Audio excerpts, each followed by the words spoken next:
यही जोग जोगी जेहि लागी, कोह मोह ममता मद त्यागी। व्यापक ब्रह्म अलख अविनाशी, चिदानंद निर्गुण गुण राशि। प्रातः काल का सुहावना समय है। ये दास पूजनीय पापा जी के साथ घूमने के लिए निकला। हम लोग विक्टोरिया टावर पहुंचे तो घड़ी ने 5:30 बजाए। प्रातः काल की मंद बह रही है। प्राची की लालिमा फीकी पड़ चुकी है। पूर्व दिशा में सूर्यदेव मुस्कुरा रहे हैं। पेड़ों पर चिड़ियां चहचहा रही हैं। बगीचे में चमेली, मोगरा और गुलाब के फूलों की महक ने एक अनोखा ही समा बना दिया है। पापा जी इस रमणीक स्थान पर पहुंचकर और खाली बेंच देखकर बोले कि यहां थोड़ी देर विश्राम लिया जाए। हम लोग बेंच पर बैठ गए। बैठते ही वातावरण के माधुर्य से हमारा हृदय गदगद हो उठा। चिड़ियों की चहचहाट ने हृदय की हूक को कई गुना बढ़ा दिया। ऐसा मालूम होता था चिड़ियां उस परम पिता परमात्मा की याद में मग्न हैं और हम लोगों के हृदय में उस मालिक की गहरी याद बैठ गई। लगभग 15 मिनट मूक अवस्था में तथा आत्मानंद में गोते खाने के पश्चात पूजनीय पापा जी ने फरमाया कि अब यशपाल का उचित समय है कि वह बैत हो जाए। ऐसा श्री सद्गुरुदेव जी ने रात्रि में फरमाया है। सेवक ने पूछा, पापा जी यह बैत क्या चीज होती है? पापा जी ने बड़े प्रेम पूर्वक समझाया कि बैत दीक्षा होती है और गुरुदेव जी की जब बड़ी ही असीम दया कृपा होती है तो किसी को बैत करते हैं। बैत करने के पश्चात गुरुदेव साधक को जीवन मुक्त कराने का पूरा भार व उसकी शिक्षा की पूर्ति का भार सब कुछ सिलसिले के किसी मुक्त आत्मा यानी बुजुर्ग के हाथ सौंप देते हैं और इसके पश्चात ऐसा शिष्य गुरु परिवार में पूर्णतया दाखिल हो जाता है। ऐसे शिष्य की जिम्मेदारी भी बड़ी जबरदस्त बढ़ जाती है। उसे पूर्णतया आत्मसमर्पण करना पड़ता है और गुरु की आज्ञा की अवहेलना स्वप्न में भी नहीं कर सकता, अन्यथा बड़े कष्टों का सामना करना पड़ता है और तब शिष्य जीवन मुक्त गति प्राप्त करता है। अगर सच्चा आज्ञाकारी है और सच्चे दिल से आत्मसमर्पण करता है तो बड़े आनंद में इस स्थिति को प्राप्त कर लेता है, जिसके लिए बड़े बड़े योगी कठिन तपस्याएं करते हैं और मुश्किल से प्राप्त कर पाते हैं। तुम्हारे ऊपर पहले से ही श्री सद्गुरुदेव जी की बड़ी कृपा है। बड़े बड़े पुराने अभ्यासी बैत की अभिलाषा लिए आते हैं, अनेकों बार प्रार्थना करते हैं, परंतु उनकी बैत नहीं हो पाती। तुम बहुत भाग्यशाली हो जिसके लिए गुरु महाराज ने अपने मुख से बैत के लिए फरमाया है। ये दास चुपचाप सुनता रहा। इसने उत्तर कुछ न दिया। इस दास के हृदय में ये शब्द घूमने लगे कि आत्मसमर्पण करना पड़ता है। आत्मसमर्पण क्या आसान काम है? आत्मसमर्पण के माने हैं आत्मा को अर्पण कर देना। कहने का तात्पर्य यह है कि मन में भी कोई विरोधी विचार न उठे। इस पतित के अंदर तो अनेक विरोधी विचार पैदा होते रहते हैं। इस दास ने पापा जी से पूछा, आत्मसमर्पण तो बड़ा मुश्किल है, कैसे होता है? पापा जी मुस्कुराए और कहने लगे, जब तुम्हारी बैत हो तो गुरु महाराज जी को लिख कर दे देना, तन मन और आत्मा आपके अर्पण करता हूं। बस फिर कोई विकार न रहेगा। बाकी आत्मसमर्पण जिस पर उनकी कृपा होती है सब अपने आप करा लेते हैं। जब मेरा बैत हुआ तो मैंने गुरु महाराज जी से यह कह दिया, तन मन गृहस्थ और आत्मा सब आपके अर्पण है। सब कुछ महाराज जी के अर्पण कर दिया और अपने राम ने तो चैन की बंसी बजाई।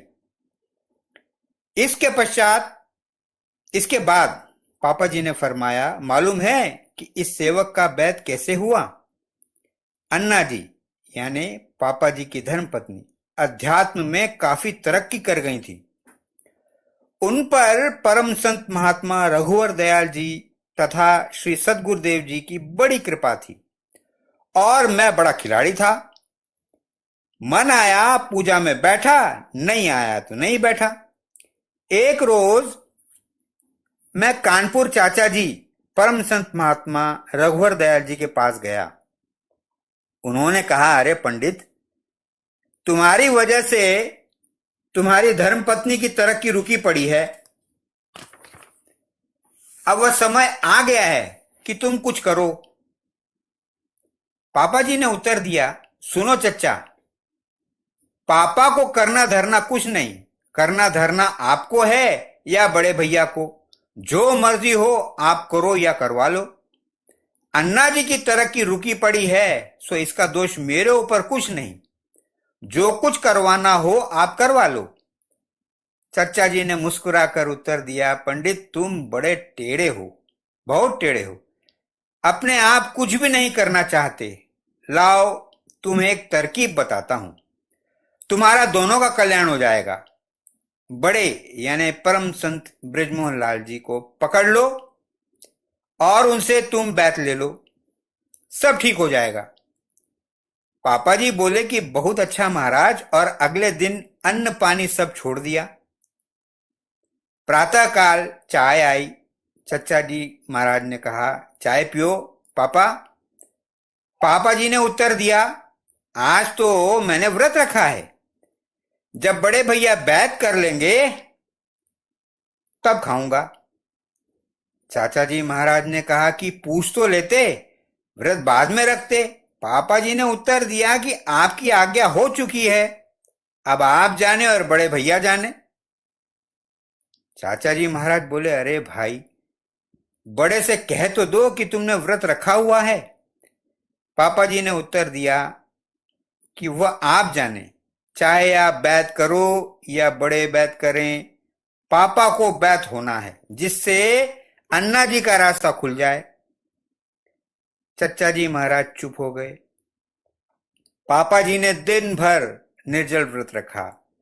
सायंकाल को जब बड़े भैया यानी श्री सद्गुरुदेव दफ्तर से वापस आए और भोजन वगैरह कर चुके, तब चच्चा जी महाराज ने उनसे फरमाया, बड़े, यह पापा सुबह से निर्जल व्रत रखे हैं। बड़े भैया जी ने कहा, पापा जी को क्या हो गया जो भोजन नहीं किया? चाचा जी महाराज ने कहा, बैत होना चाहते हैं इसलिए व्रत रखा है, आप पापा को बैत कर दें। बड़े भैया जी बोले, आपके सामने भला मैं कैसे बैत करूं? आप ही इनको बैत क्यों नहीं कर देते? चाचा जी महाराज बोले, नहीं भाई, इनका बैत तो तुम्हें ही करना है। लगभग रात्रि के 9 बजे मुझे बुलावा आया। मैंने बैत के बाद अन्ना जी सत्यव्रत सबको खड़ा कर दिया और महाराज जी को कह दिया, ये परिवार सब आपका है, इस दुनिया में मेरा कुछ नहीं है। हमारी बैत तो इस प्रकार हुई। दास ने पूछा, अन्ना जी की तरक्की आपकी वजह से कैसे रुक गई? पापा जी ने उत्तर दिया कि हिंदुओं में शादी शारीरिक संबंध नहीं होता, बल्कि आत्मिक संबंध होता है। अध्यात्म में सच्ची तरक्की तभी होती है जब दोनों ही रास्ते में आगे बढ़ें। दास ने पूछा कि बैत के बाद अन्ना जी की तरक्की खुल गई? पापा जी ने उत्तर दिया, अरे भैया, अन्ना जी ने बड़ी तरक्की की। उनको सद्गुरु जी महाराज ने सत्संग कराने की आज्ञा दी। और वह लखनऊ में त्रिपाठी जी के रहते हुए अलग सत्संग कराया करती थी। इसके बाद आपने फरमाया कि वह बड़ी भक्त थीं और सदगुरुदेव पर उनकी बड़ी श्रद्धा थी। वह तो सदगुरुदेव जी महाराज से कहा करती थीं कि जब मेरा शरीर छूटे तो मेरे शरीर का अंतिम संस्कार आप करें। गुरु महाराज जी कहते कि अन्ना जी, ये कैसे हो सकता है, वो तो पापा जी करेंगे, यह तो हिंदू धर्म के अनुसार नामुमकिन है। पर अन्ना जी की जिद थी। वो हमेशा यही कहती थी, मेरा संस्कार आपको करना पड़ेगा। गुरु महाराज जी हार कर चुप हो जाते। क्या कहते? अन्ना जी 24 घंटे बराबर भगवान की याद में डूबी रहती थीं और उनका चेहरा हमेशा तमतमाता रहता था। जब वह बहुत सख्त बीमार हुई तो अक्सर उन्हें अकेला छोड़कर मुझे अस्पताल जाना पड़ता था। एक रोज ऐसा ही हुआ। जब वापस आया तब उन्हें लगभग भस्म हुआ ही पाया। बड़ा दुख हुआ कि यह क्या हुआ कि ऐसी भक्त और क्या मौत पाई, कैसे जल गई। कमरे का और सारा सामान ठीक ठाक था। अन्ना जी अपनी खाट में भस्म थी। बड़ा हैरान था। इतने में क्या देखता हूं कि खट्ट सदगुरुदेव जी महाराज पधारे। बोले, पापा क्यों परेशान हो, इन्होंने बहुत ऊंची गति पाई है। इनकी अभिलाषा थी कि इनका संस्कार मैं करूं, वो कैसे हो पाता। आप चिंता मत करें। इनके प्राण निकल जाने के पश्चात इनके लिहाफ गद्दों में आग लगी, ये जलकर नहीं मरी। उसके बाद इनका शरीर भस्म हो गया। अब उठो और इनके सारे संस्कार करो। सब संस्कार करने के पश्चात जब हम सब लौटे, एकांत में उसी कमरे में इस सेवक ने 2 आसन बिछाए, एक अपने लिए, एक अन्ना जी के लिए। और जब मैं पूजन करने बैठा तो अन्ना जी मेरे बराबर विराजमान थी और बहुत खुश थी और मेरे साथ बराबर पूजन करती रहीं।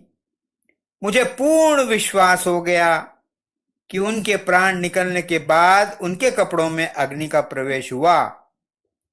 उसके बाद जब कभी भी मैं 2 आसन बिछाकर बैठता तो अन्ना जी हमेशा मेरे साथ पूजन में शामिल होती थी। भैया, अपने सदगुरु सर्व प्रकार समर्थ हैं, उनके लिए कुछ भी नामुमकिन नहीं। पापा जी ने अपनी यह कथा बड़े प्रेम भरे हृदय से सुनाई और बीच बीच में उनकी आंखों से प्रेममय जल टपक जाता था। पापा जी ने फरमाया, आज तो दिन भर व्रत रखो और मैं गुरुदेव जी से प्रार्थना करूंगा कि वो आपको बैत कर देंगे। दास ने पूछा, बैत में क्या करना होता है? किसी विशेष वस्तु का प्रबंध तो नहीं करना होता? आपने उत्तर दिया, गुरु महाराज जी के लिए अगर संभव हो सके तो कोई वस्त्र और कुछ दक्षिणा जो आप देना चाहें दे सकते हैं। यही एक ऐसा अवसर है जब आप उन्हें कुछ दे सकते हैं। यही एक ऐसा अवसर है जब आप उन्हें कुछ दे सकते हैं। और भैया, हम लोगों का भी कुछ ख्याल रखना, कुछ मीठा मुंह हमारा भी हो जाए, कुछ प्रसाद रख देना। और भैया, गुरु महाराज जी के लिए कुछ पुष्प और पुष्प माला का इंतजाम भी जरूर कर लेना। गुरु महाराज जी को गुलाब के फूल पसंद हैं। अगर संभव हो सके तो 2-4 गुलाब के पुष्प मंगा लेना, क्योंकि धूप चढ़ चुकी थी और समय अधिक हो गया था। हम लोग घर वापस लौट आए। परमात्मा तू ही है, तेरी इच्छा पूर्ण हो।